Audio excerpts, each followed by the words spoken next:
Frequent Miler on the Air starts now. Today's main event, Hyatt Thumps Marriott. Whoa, let's not get political here, Greg. No, I said thumps. Oh, thumps. Okay. I'm not aware of a political term that has anything to do with thumps. But okay. No, we're going to give a careful and considerate comparison of the two loyalty programs, Hyatt and Marriott, and explain exactly why Marriott is at the top of our circular file right now.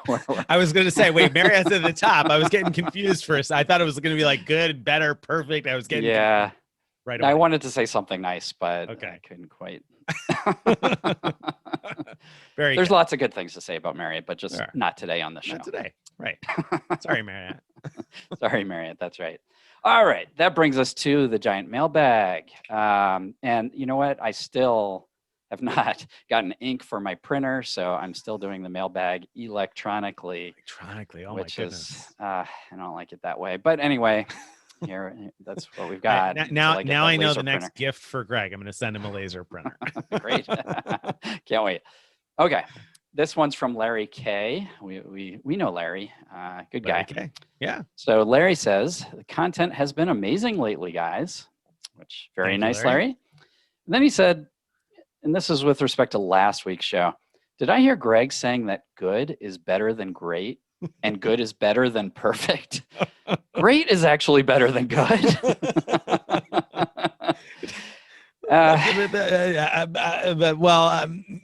Fool me once, shame on, I don't know. We're not really sure where that was going, Larry. Well, I mean, I know what I was trying to say, which was there's an old quote that's perfect is the enemy of good. And it basically means that the endless pursuit of perfection gets in the way of getting to like something that's good enough. Right. And that's what I was trying to say. And it didn't come out that way. Did you hear it? Like when I was talking last week? So you were like, what the heck is Greg saying? But I'm just not going to mention it. Well, I mean, there's no sense in highlighting it. It was like, I get the general gist of it here. I think done is better than perfect is what you were trying to say, right? Like completed is better than sitting there and, in analysis paralysis. That's So I was getting mixed up between sort of that expression, done is better than perfect, or done is better than, great. And the perfect is the enemy of the good. Those two expressions got all mixed up and didn't quite come out right.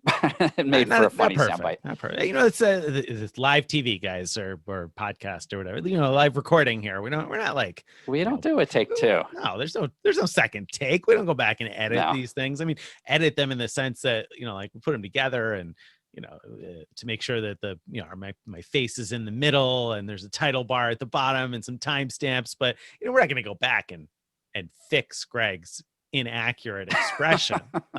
Right. No, I mean, the audio team work does that not would have be every time week. and budget for that. I mean, right.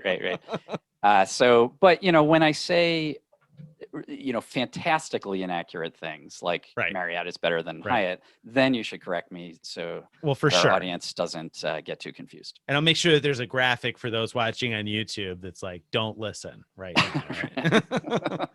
Hold your ears during this part.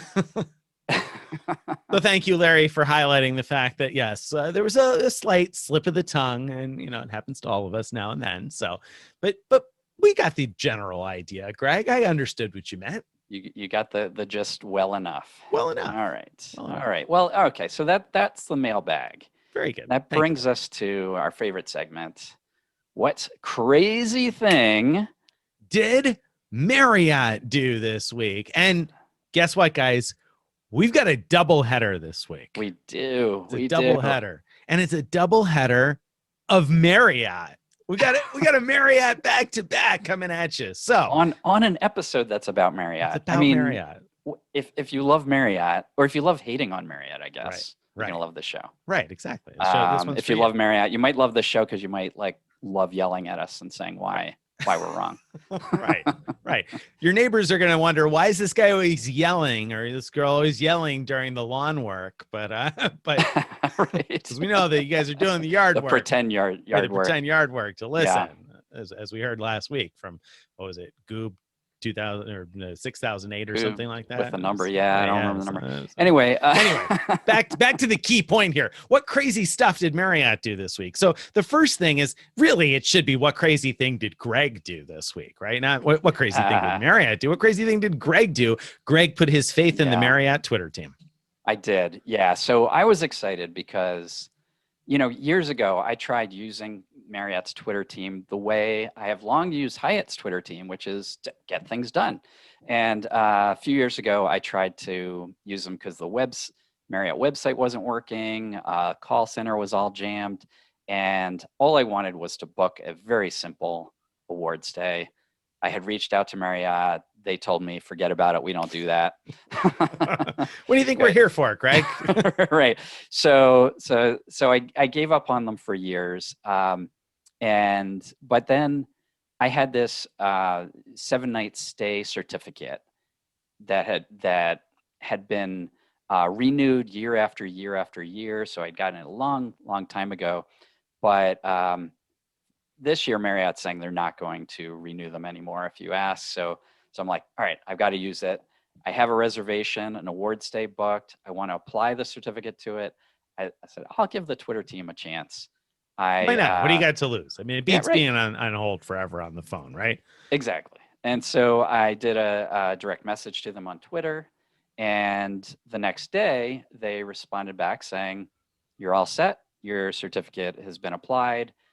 I jumped on my account to check that the certificate was no longer in my list of active certificates. It wasn't, so felt like it was good. And then I wrote a post saying, hey, Marriott's Twitter team, it's not so bad. You should give it a try.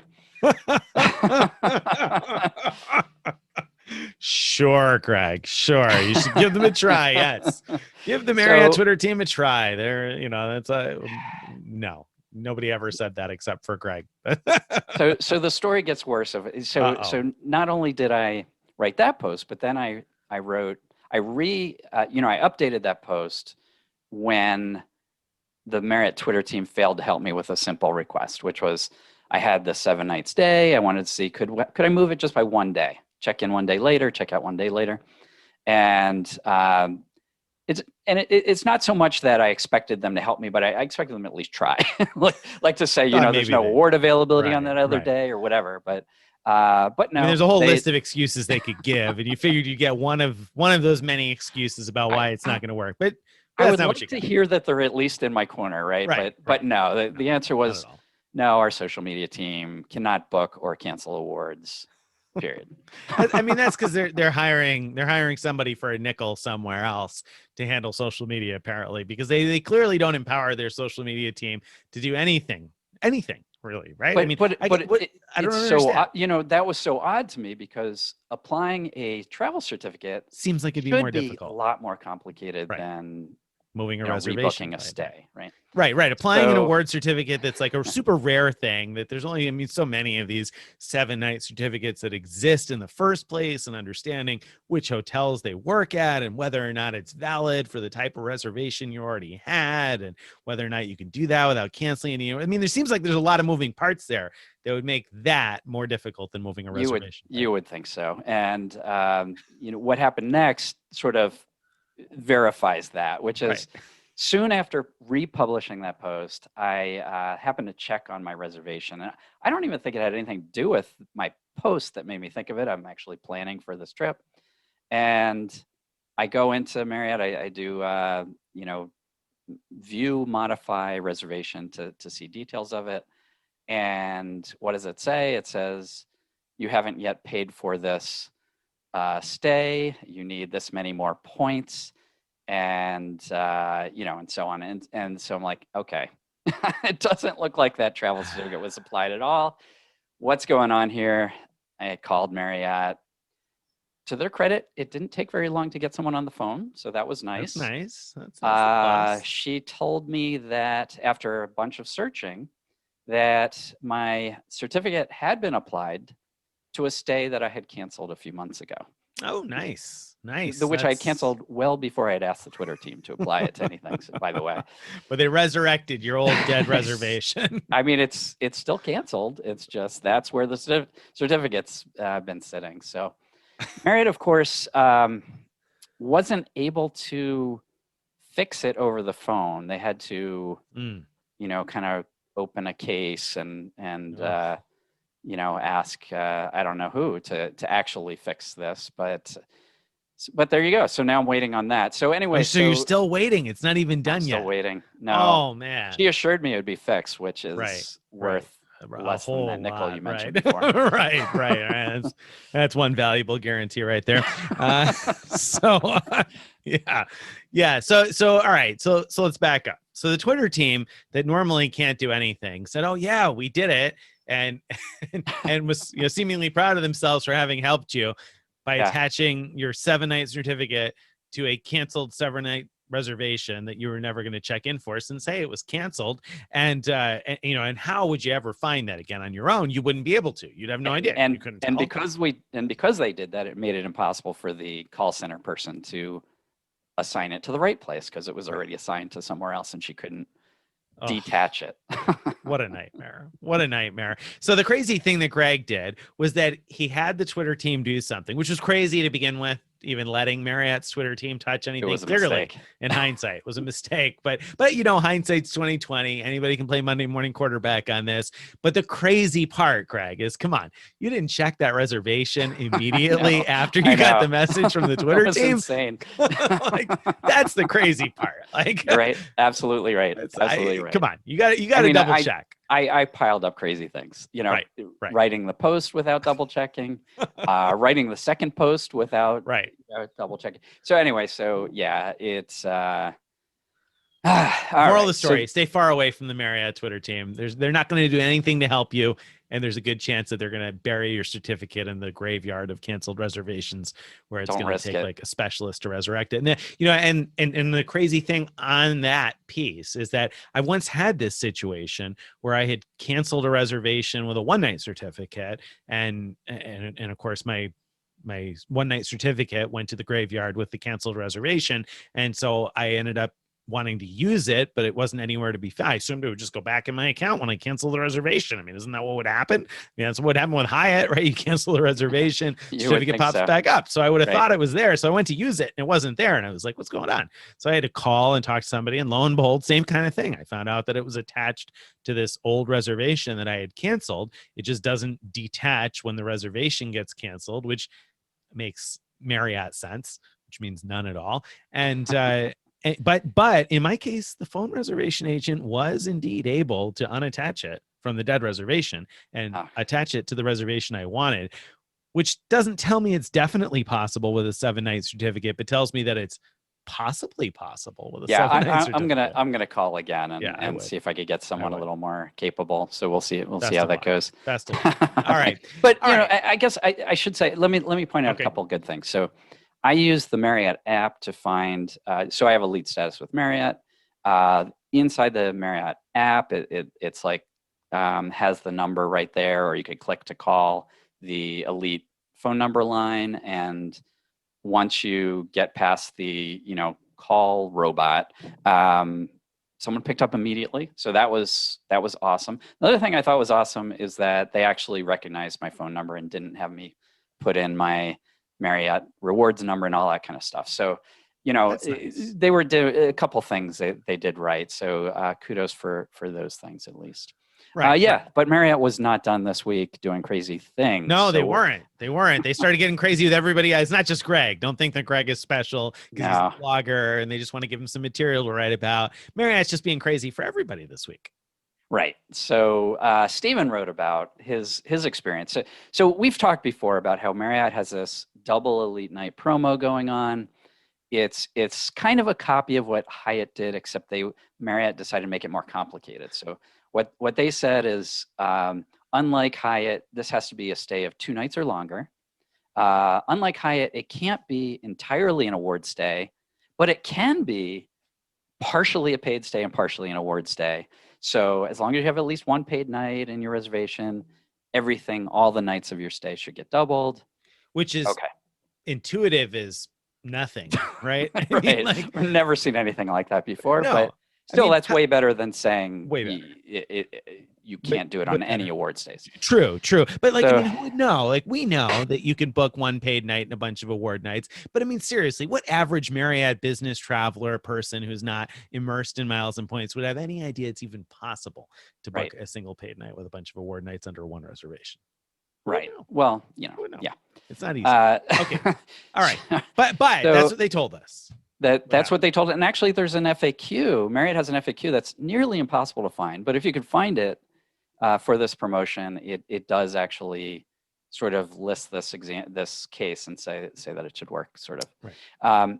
And so what's been happening is people have not been getting those double elite nights for the award part of the stay, and so they're supposed. The official line from Marriott is it definitely will work, but you have to wait 14 days. And then submit a ticket to Marriott if you didn't get your doubling. When you don't get your doubling. When you don't get your doubling, unless you're Stephen Pepper or a handful of other readers who Stephen Pepper had 100% award stay, and the entire thing was doubled. The entire thing. No paid nights. Zero Not paid a single nights. paid night. 12 award nights in a row. No paid nights. The whole thing got doubled. Right. So and flies in the face of what Marriott said. Right. And a few people here and there have reported the same thing. So, I think what's happening is people with, not all people, but some people with 100% award stays are taking your doubled nights. Right. That you were supposed to get. Right. And so Marriott's like, well, I don't know. I mean, there's people have only stayed, 3 million nights, and we've given away 3 million bonus nights. How could there possibly be I don't understand why they're not. Exactly. And it's already attached to Stephen Pepper's account. We can't detach it. Right. There's no way to the Twitter team, maybe they can help. No, not the Twitter team. That's where Marriott sends customer service representatives at the end, right? It's like, all right, go to the Twitter team, relax, ride off into the sunset. You don't have to do too much. Just every now and then somebody puts a rant on there, encourage them to send you a DM with their reservation number so you can look into it. Right? Is that like, it's basically what the Twitter team is good for saying, hey, send us a direct message. Let's take this offline and we'll look into it. Right. So that publicly it looks like we're doing something. Exactly. Okay. All right. So you may get doubled no matter what. I mean, you're supposed to have one paid night. So if you have an entire award stay, don't count on it getting doubled just because Steven's got doubled. That would be almost as crazy as Greg trusting the Twitter team with his 7-night certificate. So don't expect that that's going to happen. But you never know. It might, because Marriott clearly has awful IT, right? I mean, is that not the lesson here? Marriott's IT stinks. It does stink. But, to be fair, when we get into the next segment, Hyatt's IT is pretty bad too, in my experience. There are lots of things go wrong there. The difference is whenever I've had to call or contact Hyatt in any way to resolve those things, it's done like that. And somebody magically figures it out. But anyway, all right. So Marriott double elite nights, probably, I don't know, they might post the way they're supposed to, but there's a good chance that they won't post the way they're supposed to. So you may have to follow up with Marriott. So you got to wait like 2 weeks until you can follow up. But then please do follow up, because I think most people who followed up have eventually reported getting the double, right? I don't know whether that's true or not, but I mean, I do trust that they will. That's one thing. Yeah. Since we've been reporting on Marriott and getting information from their PR people, a lot of times things like this have happened.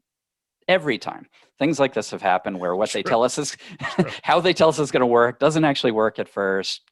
Then we go back to them and they say, "Oh, yes, it will." And anyway, they resolve it eventually. They do. I'll sure give them credit there. Eventually. I'll give them credit there. They have been pretty good at resolving those things in general. Because I mean, we do constantly run into these issues, and we're joking, and we're going to talk about the ways that aren't a joke, that Hyatt is a lot better than Marriott. But at the end of the day, if they fix their mistakes, then I mean, I guess how upset can you possibly be? And they have been pretty good at fixing those mistakes. At the end of the day, what they've told us has held up over this last year or two, really. What they've told us has held up. It's just not been necessarily as easy and seamless as we'd all like. Right. So okay. All right. Let's not talk about Marriott for a minute, because we got a lot to say about Marriott later on. Let's Mattress run the numbers and talk about everybody's favorite hotel program. Let's talk about Wyndham Rewards. Oh, no, Wyndham. Okay, all right. Close. You were very close. You're very close. So Wyndham's out with a promotion this week. Their shopping portal has had these increased rates for the last couple of weeks. Stephen Pepper wrote a post on March 11th about increased rates at the Wyndham shopping portal. And I know when I say that, there are some people who are immediately like, the Wyndham shopping portal, okay, where's the next timestamp? I'm moving forward. But I'll tell you, they are definitely giving away a lot of points on some of these merchants. And some merchants are merchants that don't often have a lot of points per dollar. So it's worth a look. And I mean, some of them are ridiculous payouts. Like Things Remembered is 124 points per dollar, which, I mean, I don't need anything at Things Remembered, but if you do, 124 points per dollar is probably pretty good if you value those points at all. So there's a bunch of those little things. I needed some auto parts this week, 15 points per dollar at Advance Auto. And that was much better than anybody else's payouts. But something we wrote about this week was that the Wyndham portal is also offering 5,000 points if you sign up for a Disney Plus subscription as a new subscriber, or a Disney Plus gift subscription, which gets a little bit more complicated, and I had to write a separate post about. But either way, it's 5,000 points, and as we're recording this, the subscription is still $70, but by the time you listen to this, Disney Plus will have gone up to $80. Right. So it's right. an $80 annual subscription, and you get 5,000 Wyndham points if you sign up for it. So, Greg, is it worth signing up for Disney Plus just to get yourself 5,000 Wyndham points? So before I answer that question, I just have to get something off my chest here. Okay. We should have had this promotion, not the Disney Plus promotion, but the Wyndham portal promotion in the crazy thing segment, because they have a page that clearly lists that all of the rates on the portal will be 5 times the usual amount. That's right. Have you seen a single one that's exactly 5 times? Like, they don't know how to multiply by 5. Not a single one. And it's the least intuitive portal I've ever seen. I mean, unless I've just missed it, I haven't found an easy way to sort all of the retailers. Like, there's a page for, like, I don't know, home stuff, and there's a page for the hot increased offers or whatever. But just getting a single page with all the stores that I can sort by payout is like, if it's there, it's not intuitive, because I've spent more time on the Wyndham portal in the last week than I have on any other hotel portal. Anyway, okay. Back to Disney Plus. So should you sign up for Disney Plus? What are you should doing, you sign up for it? Well, let's get the easy one out of the way. Okay. Should you sign up for it even if you don't want Disney Plus and you don't have anyone who you want to gift Disney Plus to? Should you sign up for? Should you pay $80 to get 5,000 Wyndham points? No. No, right? The Wyndham points aren't worth that much. Let's get that out of the way. Worth that much. Right. No. But they're probably worth what? $30, something like that. We have them down at like 0.7 cents per point, so that'd be $35. There you go. Right? Yeah. I mean, and you could get more value. Not unheard of to get a cent or more out of Wyndham points, right? Right. So, but you should never buy points. I mean, unless you need the 5,000 to reach an award level. You never buy, points based on how much you might redeem them for. You should buy it. If you're going to buy the points, it should be for a lot less than you're going to redeem them for, so that you're getting a deal. So, but is this enough if you're on the fence, like, do I want Disney Plus or not? Or, hey, I know my niece would enjoy Disney Plus, so I'm going to gift it to her. Is this enough of an incentive to pull the plug and do it?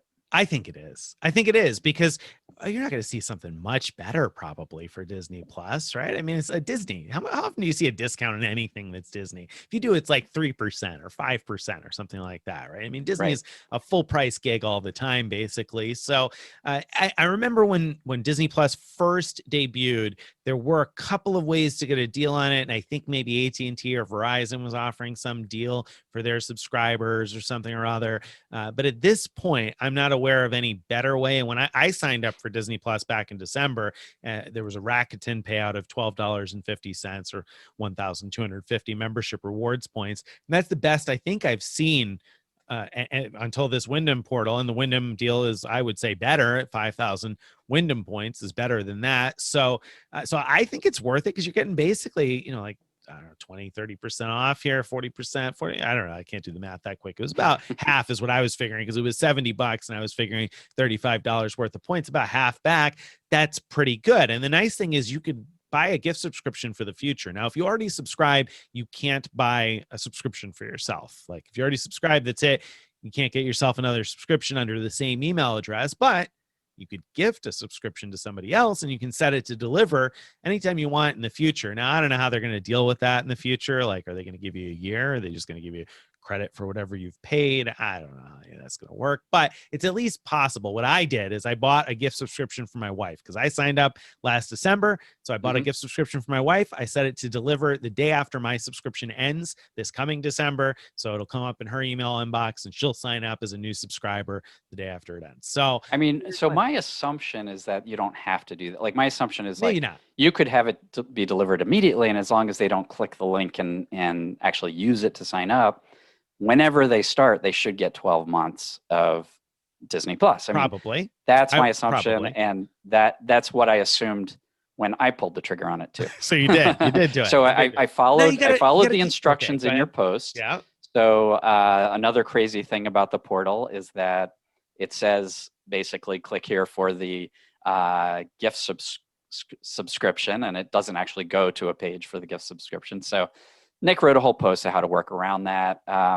Another crazy thing is instead of 5,000 points, you got what, 4,998. I don't know where the other 2 points went, Wyndham. It's missing 2 points. 2 points. If you're exactly 5,000 points away from a award that you're looking forward to, this will be extremely frustrating.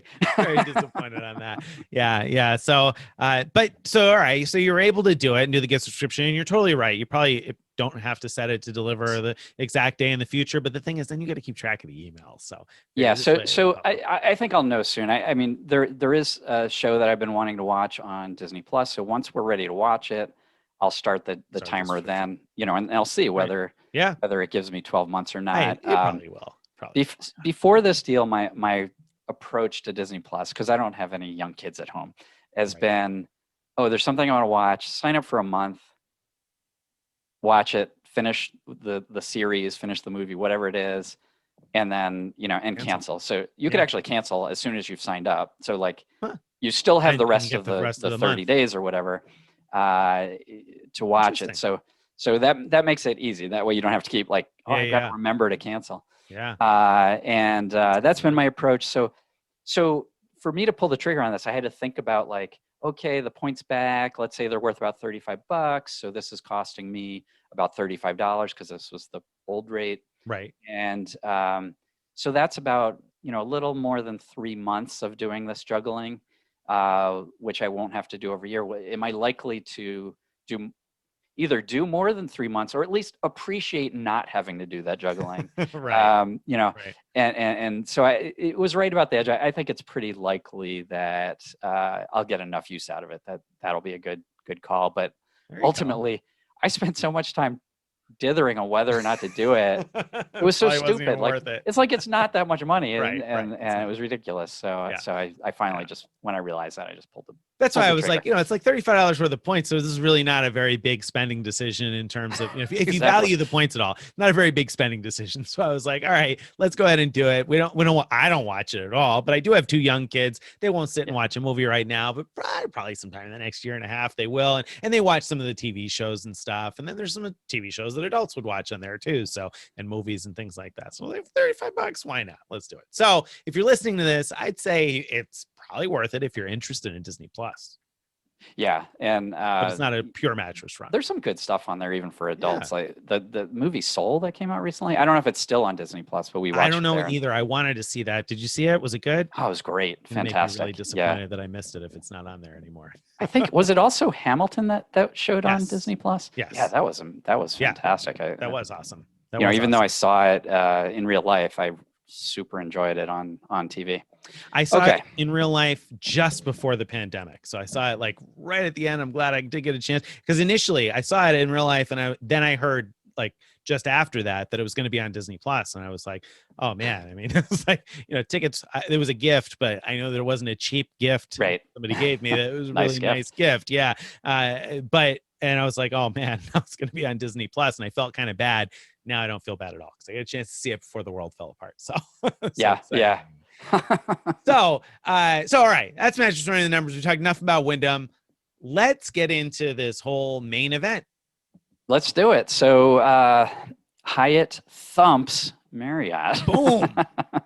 Boom. So we already talked about how, they both did similar doubling of elite night promos, but the experience for the reward pursuers, for those of us who are trying to earn elite status from these promotions, the experience is like night and day different. The Hyatt thing, it just worked, and the Marriott thing just didn't for most people. And yes, we agree that it'll eventually work, but it's frustrating. You want to see your doubled elite nights, and you don't. And yeah.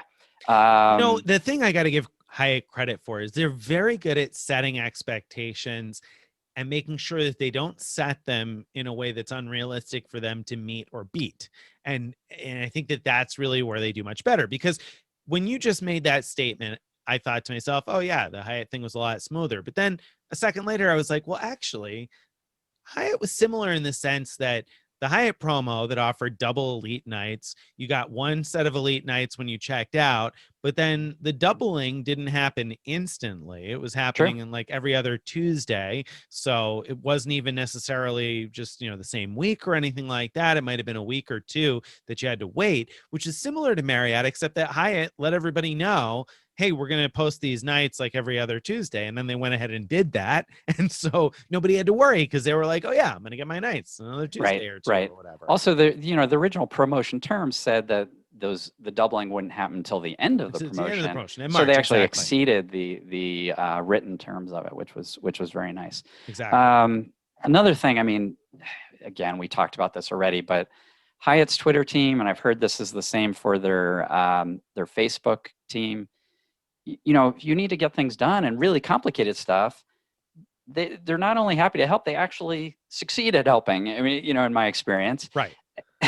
Right. I talked about once a very complicated thing that I had asked for. I had a suite night award booked with points, and I wanted to instead book a standard room with points and use my upgrade certificate to upgrade to the suite. But there were no standard rooms available. So I contacted the Twitter team and said, look, the end goal is to get in the same room that I already have booked, but can you talk to the hotel? Because I knew that they couldn't do it themselves, but can you talk to the hotel and get them to release the space for the standard room just so that we could apply the upgrade certificate and get back into the suite that I started with. So let's make this clear. Greg is like, hey, Hyatt Twitter team, can you call the hotel and ask them if they'll take a little bit less money for that room by opening it as a standard room, so that they'll get reimbursed for fewer points, and then let me use my free upgrade certificate on it? And the Twitter team was like, all right. Yeah, they were like, well, we'll give it a try. And a few hours later, they succeeded, and it was all set. Of course, the pandemic hit, and I never stayed there, but that's not the point. The point is they got it done, and the point is they got it done. That was something they got it done correctly. Right. And that was something that isn't a standard everyday type of a request. Not even close. No, not even close. And something that maybe one would say probably shouldn't work, or it's like not something that's in the rules. Not that it's against the rules, but it's not like there's a policy or a procedure for this. This is something that like they just had to contact the hotel and ask and see what the hotel said and work with them. And so somebody has to get on the phone and explain what's going on, and well enough that the hotel understands, and speak to somebody at the hotel who's got the power to actually change something. There's a lot of different spinning parts in there. And Hyatt's like, well, we don't know if it'll work, but we'll give it a try. And sure enough, they done. Yeah. So it's just like night and day. It's even if the two programs were equal in all other ways, like that alone almost would make me more of a Hyatt loyalist, right? Oh yeah. Well, and you talk about, for example, you were trying to book a reservation a couple of years ago, and you didn't want to wait on hold forever, and so you sent a message to the Marriott Twitter team, and Marriott said, no, we can't make reservations over Twitter. And then, to give a contrasting example, just recently somebody pointed out to me that the Hotel Nyack became whatever it is, Joy de Vivre, or however they pronounce it, stupid brand. So in one of those new Hyatt brands, right? Yeah. And so it's like a category 2, 8,000 points per night, which sounded like it might be good. I figured maybe I book a couple of nights because I have some Hyatt points, but the problem was on the website, it wasn't showing any availability for 8,000 points per night. It was only showing cash-in points, no rooms that were just points, even though a standard room was available. And so it's clearly just some sort of an IT glitch on the website. So I figured maybe if I contact Hyatt, they'd be able to help me make a reservation.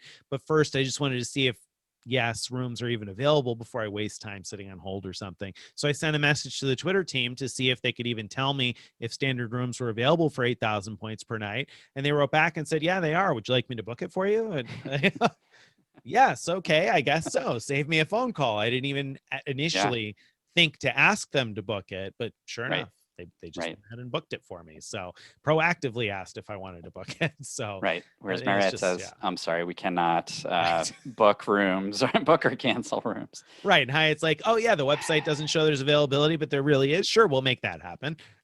You know, like totally different than Marriott experience. So yeah, and if you haven't dealt with the Hyatt Twitter team before, it's a joy. And I know that there are some people out there who are probably like, oh, Twitter, I'm not that interested in Twitter. And I've talked about this before. You should still sign up for Twitter, because there are times when Twitter just becomes really convenient like this, that you can just send a message and get or again, done. in this case, if you're more of a Facebook person, Facebook Messenger with them should work just as well. I'm sure it's the same team. Probably, same people sitting at a computer. So yeah, I mean, totally worthwhile, always very good. Have you ever asked them something they couldn't get done for you? Does anything come to mind?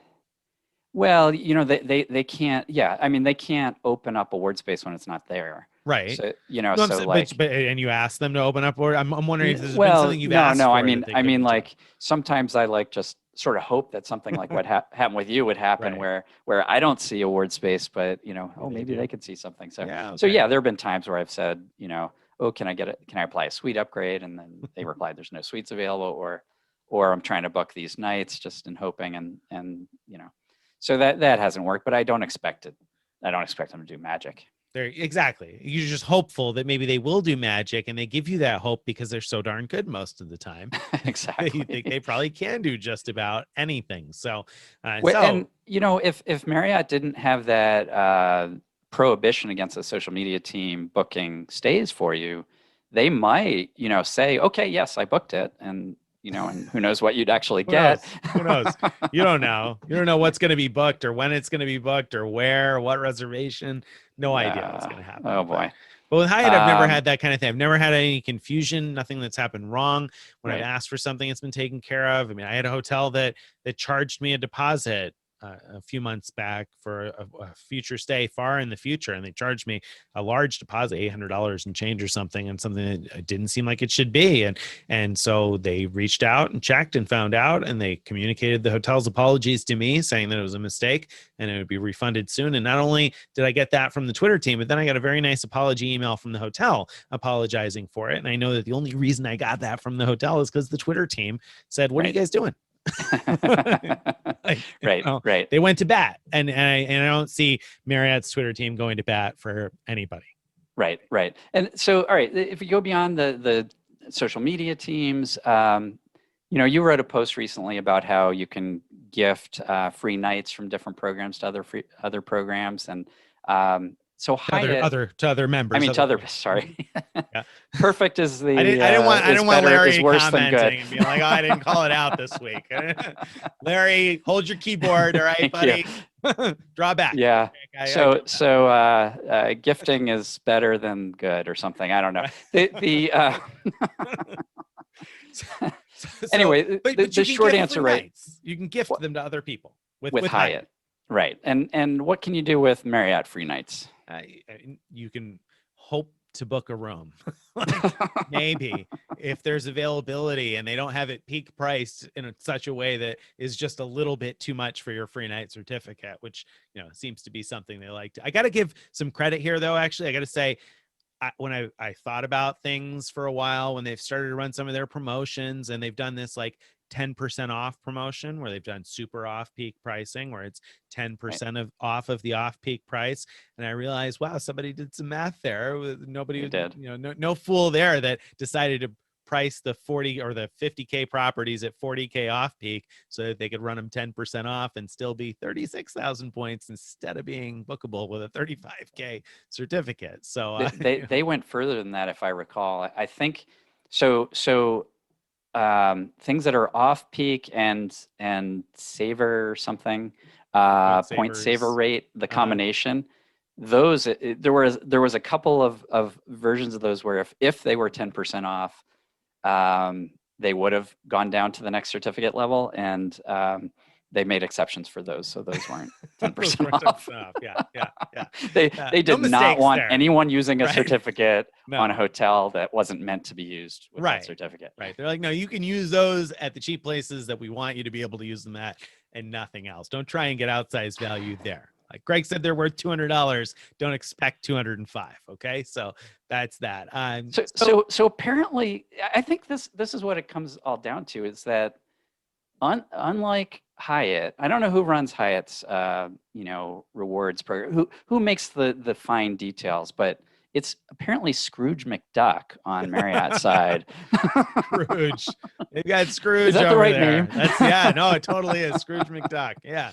I mean, definitely they got Scrooge McDuck over there saying no fun for you. So yeah, you can't gift your Marriott free nights to anybody else. So if you got free nights from credit cards and they're going to expire soon because you couldn't travel during the pandemic and now they're all set to expire August 1st, your certificates that would have expired last year and got extended, if you can't use them, you let me not say you can't book them for somebody else. You might be able to get around it by booking a room in your name and adding someone else's name to the reservation and hoping that the hotel doesn't insist that you're there to show up and check in. But there's not an official way to gift that certificate to anybody else. They're like, no, you use it or you lose it. Whereas Hyatt is like, no, you want to give that to somebody else? You're a nice person. Fine, great. We can help you do that. Yeah, and I mean, wow, Hyatt also does that with their elite program. So top tier elites can say, I'm going to gift an entire award stay to my friend, and that friend then doesn't have to pretend to be you. Will check in and get all the top tier elite benefits during their stay. Just remarkable. Marriott has nothing like that at all. No. To be fair, Nobody else very does.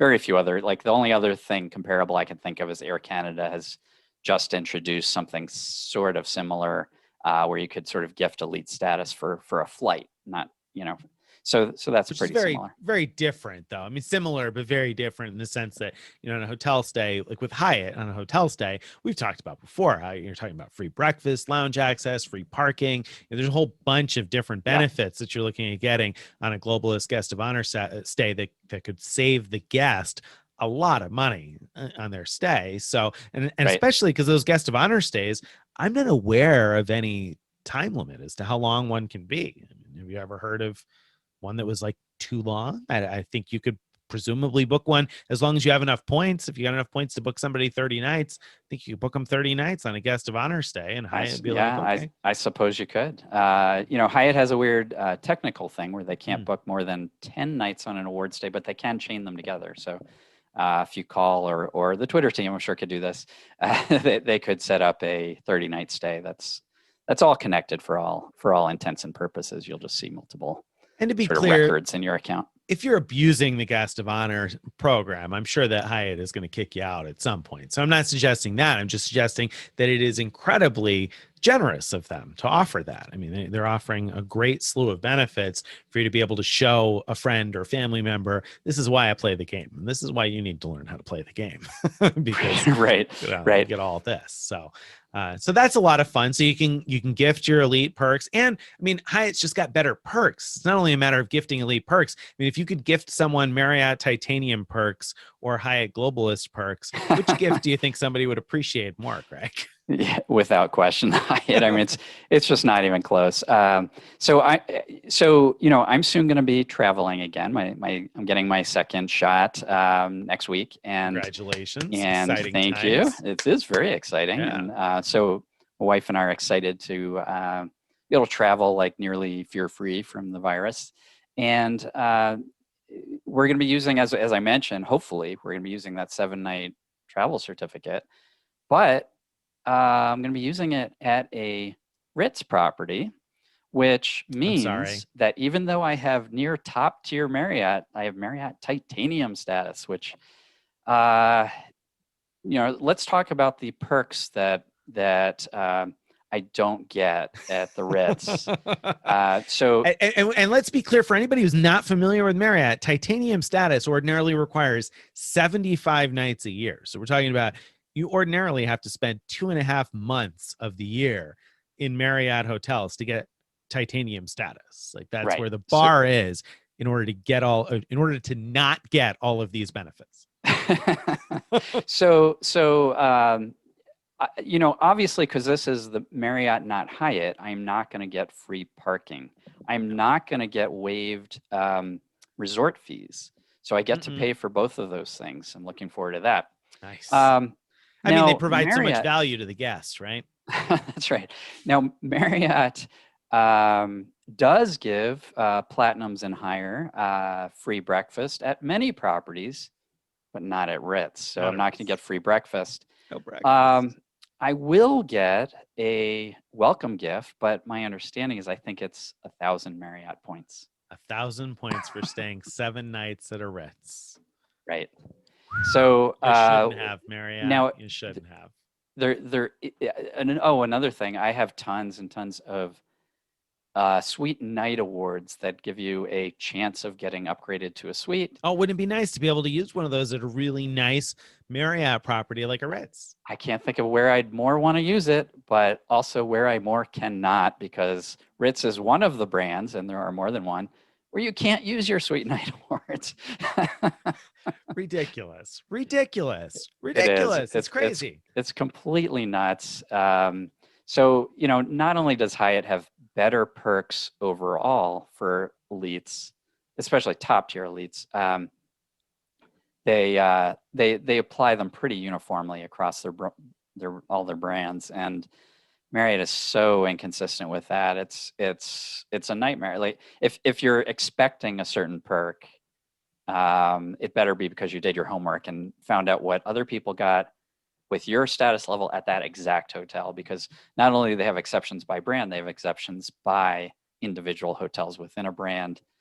It's a real problem, and I can't believe Marriott hasn't done more to address it, because that's gotta hurt the loyalty of their customers. You would think, because somebody who's spending night after night, in business all year long at Marriott's and staying at JW's for business or something like that, and having lounge access all the time, then goes and breakfast and that sort of thing, goes to the Ritz, can't use the suite night awards that they've earned, can't get their free breakfast, can't get into the lounge. There's a lounge, and Ritz is going to be like, oh yeah, we've got this awesome lounge, but you can't get in with your top tier status. It's like, what do you mean you can't get the lounge with your top tier status? I mean, you don't see anything like this at Hyatt. And the crazy thing is, Ritz is obviously a high-end property, a ritzy type of a place, but Hyatt's top end places are, I would say, generally most of the Park Hyatts I've been to, and most of the other top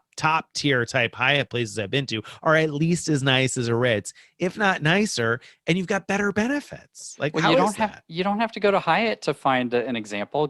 Go to the St. Regis within the Marriott portfolio.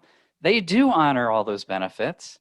And they are, I can't compare them 1-to-1, but I'd say on average, St. Regis is probably better than the Ritz. Right. I mean, at least on par. At least on par, and if not better most of the time. And how do those, and when we say better, we mean like higher end. So right. It'd be one thing if they're going to be like, you know what, this brand is too ritzy, like the Bulgari, whatever, you would make it kind of designery and get a tie-in with some designer brand, and you want to be like, okay, this is just too high end to let the peons get free breakfast.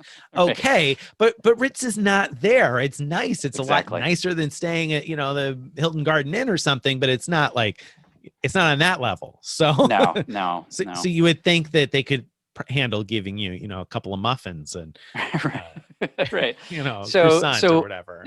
No, I might get a room upgrade. In fact, I might get an upgrade to a suite. But the only reason that I might get an upgrade to a suite is because I have titanium status. Platinum status is not enough at Ritz to get you into a suite, even though, again, most brands you can. And to be clear, I'm talking about an upgrade now at check-in, not the upgrade where you apply a suite night award, because I'm not allowed to do that. So I'm sounding bitter, but I don't actually really feel all that bitter about this. I mean, I'm just, I'm sure that it's going to be a nice I'm stay. expecting it. Yeah. And that's the thing. You're expecting it. And so like we can joke and laugh about it here and know that Greg's going to go enjoy a really nice day because his expectations were set properly. He knew he knew he was going to have to pay for breakfast. He knew he wasn't going to get free parking. Right. So he's not going to be upset at check-in or check-out or whatever else. He might be marginally disappointed if they don't upgrade him and the place is half empty, but he's going to know that that's a possibility going in. But your average person who just stays a lot of nights at a hotel chain all year long has got to be really disappointed in that, right? I would think so. I would think so. So I don't know. I don't understand it. I don't understand why Marriott hasn't fixed this. This is a big gaping hole in their program, and they need to fix it. But they haven't. So so there you go. I mean, we could go on and on, but I think we've probably said enough about why Hyatt Thumps Marriott. Thumps Marriott. Both have their issues, but Hyatt typically fixes them, as you said, and makes it much less complex, much easier. Right. Simpler times. All right, my friends. So that brings us then to this week's post-roast. Post-roast. I think you should go first this time. I think you let me off the hook last time, if I remember. I did let you off the hook last time. You do remember that correctly. And now I'm trying to remember what I had lined up for the post-roast. So this week you wrote a post. Oh, that's what it was. You wrote a post about no, you know what, I'm gonna save that one. So you did two posts that I was ready to roast, 2.5, because I already roasted you a little bit on the crazy thing that Greg did over the Twitter bit. You wrote a post this week about the best options for booking domestic, business, and first class. And I want to know how you missed in that post that Virgin Atlantic is no longer 22,500 points for Delta, Greg. Oh, well played, Nicholas. So let me go first on the roast. After all, Nick, you wrote a post. No, you updated a post called "Domestic First Class for Less" that I had originally written. You reposted it saying we've updated it with all the new information, and still blatantly obvious everywhere in the post was this assertion that you could fly first class domestically using Virgin miles for 22.5K on Delta, which is no longer true. It isn't. It's no longer true. It's no longer true. The second part of that roast is that even though you rewrote the post, you left my name on it. I updated it. I added a section. I was like, all right, well, Greg wrote most of this post still, so I'll leave his name on it because I just added the Alaska stuff. And I was like, all right, he wrote most of it. I don't need my name as though I wrote this whole thing because I didn't write the whole thing. Of course, Greg had written it long ago when Virgin Atlantic still could book Delta 22,500 points. And so, of course, when I was going to update it, that was the type of thing that I should have been updating. And I looked through it. I looked through this post and I was like, okay, I was surprised. I expected some more of it to be out of date. And I looked through and I was like, oh, well, we got everything for United. Oh, I got to change Aeroplan. All right. Okay. American looks pretty good. And Delta. Yeah. Okay. Delta. Fine. Move on. And I just totally went right past it. And actually, when I saw Delta, I thought to myself, well, Virgin Atlantic devalued Delta, but what came to mind were the flights to Asia and how they changed the flights to Europe back. And I had totally forgotten. And this is my fault because I don't fly Delta and I still need to know about Delta, even though I don't fly them. But I don't fly Delta, not because I dislike them. They're just never convenient for me. And then on top of that, Virgin Atlantic charges by the segment. And I live somewhere that's not a Delta hub. So I'd be talking about paying for 2 flights every single time. So I've never really paid attention to what Virgin charges for Delta flights. I did actually book some Delta flights once, but that's it. So yeah. So there wasn't on my mind that devalued at all. So I totally understandable. So this is good. We post roasted the same exact post. We did. We did. I had a feeling that was coming. I figured I'd beat to it. It looked like Greg you did. I know you did. It was my fault. It was my fault. So yeah, I should have taken the lumps on that one. I guess I eased out of it because people who read the post didn't realize it was my fault. But that's why I had to take credit for it here. I had to say, appreciate it. My bad, guys. All right. So post roast out of the way. Question of the week. Yes.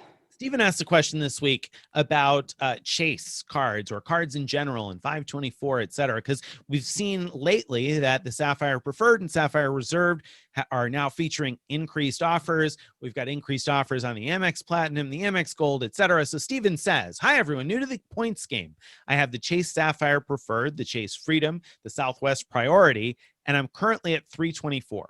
Should I go for another Chase card or go for the Amex Gold or Platinum since they have such great sign-up bonuses right now? Amex Gold, $75K plus $200 in home improvement credit through a referral link. Platinum, $100K plus the 10X for 6 months on gas and grocery. Which one should I get? Should I get the Platinum and refer player 2 to Gold? Or should I have player 2 get the Sapphire Preferred? If you're at 324 right now, Greg, which offer or offers do you prioritize? And I'm going to ask that in that way. Which do you prioritize? Because most people can't do an unlimited amount of spend. Because I'm sure that your first answer would be, oh, well, you got to get the Chase cards first. So, get one of the Chase cards and then get the Amex Platinum and then get the Gold. But I mean, altogether, you're talking about more spend than what most people do in 3 months. So how would you prioritize the Sapphire Preferred or Reserve, the Amex Platinum, and the Amex Gold right now? Okay, just remind me, which Chase cards did he say he already has? He's got the Sapphire Preferred right now, so that's something we need to address. He's got the Chase Freedom and the Southwest Priority.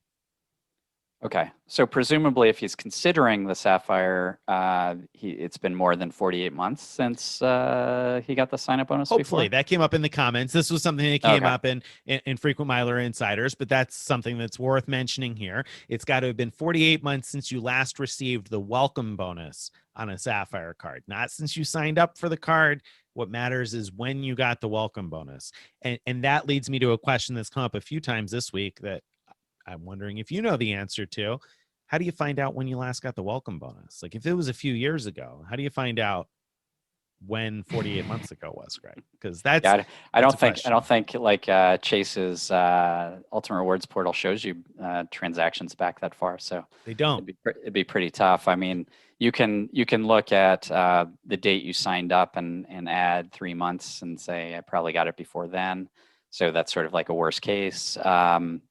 Or probably secure message Chase, I guess, and ask would be the safest way to go. That's what somebody suggested when that question came up this week. They said send a secure message because you can't see back that far. So send a secure message, which is probably a good technique. Although then you are relying on somebody to tell you the right answer. Chase's reps are usually pretty good, but I mean, if they're anything like Marriott's Twitter reps, if you happen to get a former Marriott Twitter rep, you have no idea what's going to happen, right? So. But getting back to the question, so how to prioritize these great offers, and there are some truly great offers out right now. I almost feel like you have like an answer in mind. And I don't. All right. Because I was gonna say, just spill it, man. No. I'm curious because so the first thing is got to be 48 months since Steven here got the Sapphire Preferred welcome bonus if he's going to go after either of the Sapphire cards. And so if it has been more than 48 months, first step is to downgrade that Sapphire Preferred, assuming you're going to apply for a Chase product. You could downgrade it to the Chase Freedom Flex, I assume, or to the Chase Freedom Unlimited. Doesn't matter. If you already have those cards, doesn't matter. You can still downgrade and have a second one. That's a common question that's come up a bunch lately. Yes, you can have another one. Is there a reason? Let me ask you, because I've said this to people, but now I should ask you, is there any reason to consider canceling? If you're in Steven's shoes, these are 324, he qualifies for another Sapphire Preferred or Reserve bonus, been more than 48 months. Should he consider canceling the Sapphire Preferred, or should he downgrade like I just said? I can't think of any good reason to cancel. One mistake a lot of people make is assuming that if they downgrade, let's say to the Freedom Unlimited, that would prevent them from ever being able to get the sign-up bonus for the Freedom Unlimited. That would be true if we're talking about American Express, but we're not. With Chase,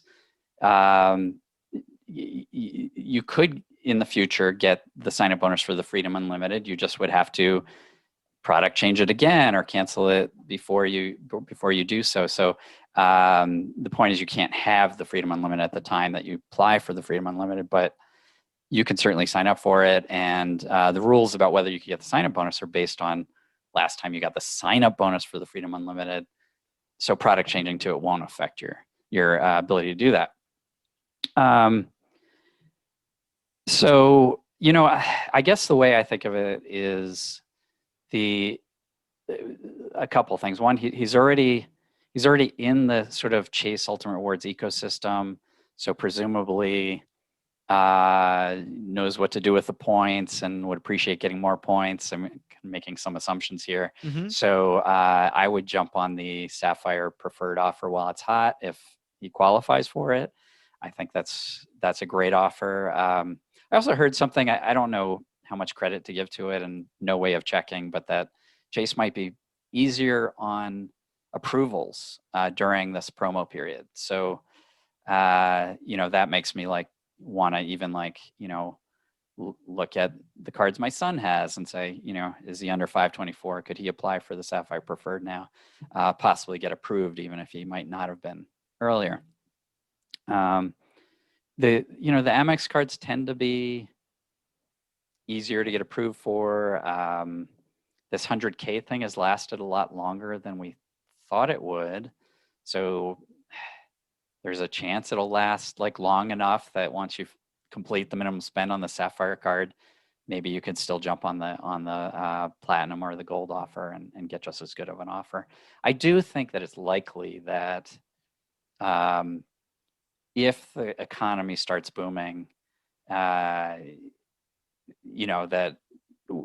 these offers are not going to stick around through the boom cycle. So it could be that by summertime, a lot of these great offers won't be available anymore. So I would be looking at it at that time frame and say, to get these offers in the 80K to 100K range. I mean, it's not that they'll be gone forever, though. We see things like that come back and back, but there's a lot of them right now, and we're not going to. My guess is if the economy starts booming, that'll be the end of having almost everywhere you look these gigantic offers. So I would plan accordingly. That's sort of a big non-answer, I think. Well, but it's not a bad non-answer, and I think that your point in terms of having some more time is actually a good one, because we saw this week, I think. Correct me if I'm wrong here, but now you can get the 100K Amex referral offer via referral with the $200 in home improvement credits, right? That's right. It's even better. It was so ridiculously good before, and now it's $200 better. Right, $200 better. So that's awesome to begin with, and then that tells me that maybe that 100K offer will last until May 5th, because May 5th is when those are scheduled to end. So you've probably got a month and a half almost before that is gone. So with that in mind, and that's not a guarantee, they could stop giving away the 100, because the standard referral bonus on the Platinum right now, I think, is really only 75K. The 100K is, this unicorn that's been around since November and has managed to stick around. So my guess, if you're asking me to bet, is that will probably still be possible until May 5th. So get the Sapphire Preferred now. If you're eligible for it, downgrade your current Sapphire Preferred, get the Sapphire Preferred now, work on meeting the spend, and then closer to May 5th, open up the Platinum card, because that'll give you a little bit more time to work towards the spending requirement there. And also, you should be able to generate a referral link from the Platinum card on day one as soon as you get. If you don't have an Amex login, maybe that's not true. As soon as you get your card, you should be able to then generate a referral link. And if you don't have any Amex cards, which based on the way the question was worded, I think Steven probably doesn't, and you are interested in referring your player to get Amex cards, then I would think to open that Platinum card at least a few days before May 5th, so you have enough time to get the card. They typically overnight the Platinum card, but I wouldn't count on that. I'd apply by maybe May 1st or so to make sure you have enough time to get it.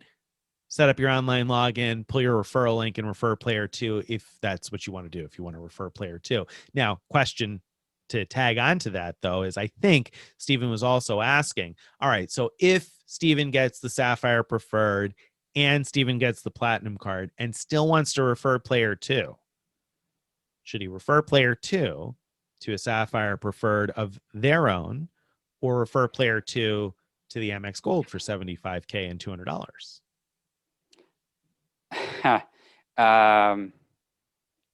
Yeah. So the Sapphire Preferred, at least when I checked the day before recording this, was not yet being able to refer the 80K offer. So people were getting a lesser offer. I think it was like 60K from referral. So, unless he values his player two's points less than his own, he shouldn't be referring that card until the referral offer goes up to the 80K, which it might do and might even have done by the time this airs. But similar thing with the Amex Platinum.